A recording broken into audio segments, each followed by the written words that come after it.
আমি এই কোটা সিস্টেমের বিরুদ্ধে।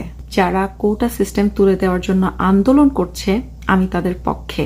ঢাকা ইউনিভার্সিটি সহ আরো অন্যান্য ইউনিভার্সিটির ভাই ও বোনেরা যারা এই আন্দোলন শুরু করেছেন তাদেরকে সাধুবাদ জানাই।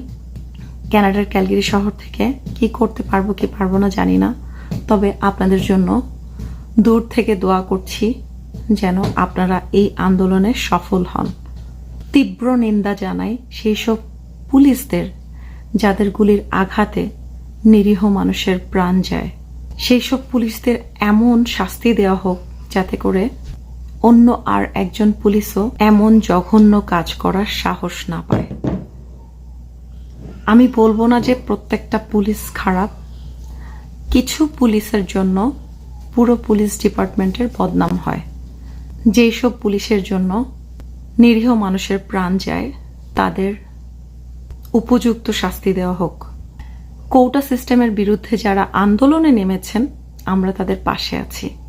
মানুষ তার মেধা ও যোগ্যতা দিয়ে কলেজ ইউনিভার্সিটিতে ভর্তি পরীক্ষা দিবে, মেধা এবং যোগ্যতা দিয়ে সে চাকরিতে ইন্টারভিউ দিবে এবং তার কাঙ্ক্ষিত জবটি সে পাবে। আমরা যারা প্রবাসে থাকি, যেমন আমি কানাডার ক্যালগারি শহরে থাকি, আমি উর্মি, আমার মতো এরকম অনেকেই প্রবাসে থাকেন। আমরা যারা বাংলাদেশি, যারা অন্য দেশে বিভিন্ন ছড়িয়ে ছিটিয়ে আছি, আপনাদের কি মত? বাংলাদেশে যে এরকম ঘটনা ঘটছে, আমাদের দেশ স্বাধীন হয়েও স্বাধীন না।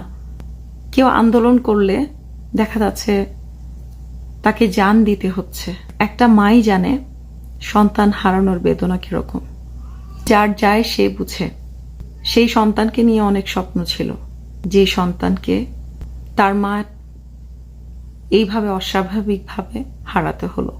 আপনাদের অনুভূতিগুলো যারা বিভিন্ন দেশে ছড়িয়ে ছিটিয়ে আছেন, আমাদের মতো বাংলাদেশিরা প্রবাসে আছেন, আপনাদের মতামত, আপনাদের কেমন লাগছে দূর থেকে এরকম বাংলাদেশের এই যে আমাদের বাংলাদেশের পরিস্থিতি এখন, মানে ফেসবুক খুললেই বিভিন্ন নিউজ দেখতে পাচ্ছি, রক্তাক্ত বাংলাদেশ হয়ে যাচ্ছে।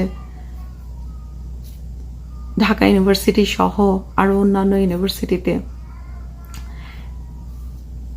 দেখা গেছে যে সবাই আন্দোলন করছে, আর আন্দোলন করতে গিয়ে প্রাণ হারাচ্ছে, অনেকে দেখা গেছে আহত হচ্ছে, অনেকে হসপিটালাইজড, অনেকে খুব খারাপ অবস্থা।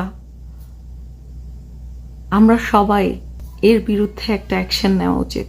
আমরা যে এই অমানবিক অত্যাচারগুলো দেখছি, আমাদের কেমন লাগছে, আপনাদের কেমন লাগছে, সেই অনুভূতিটুকু অন্তত 2 লাইনের অথবা 1 মিনিটের বা 30 সেকেন্ডের একটা ভিডিও করে হলো আশা করছি আপনারা পোস্ট করবেন যারা প্রবাসে আছেন।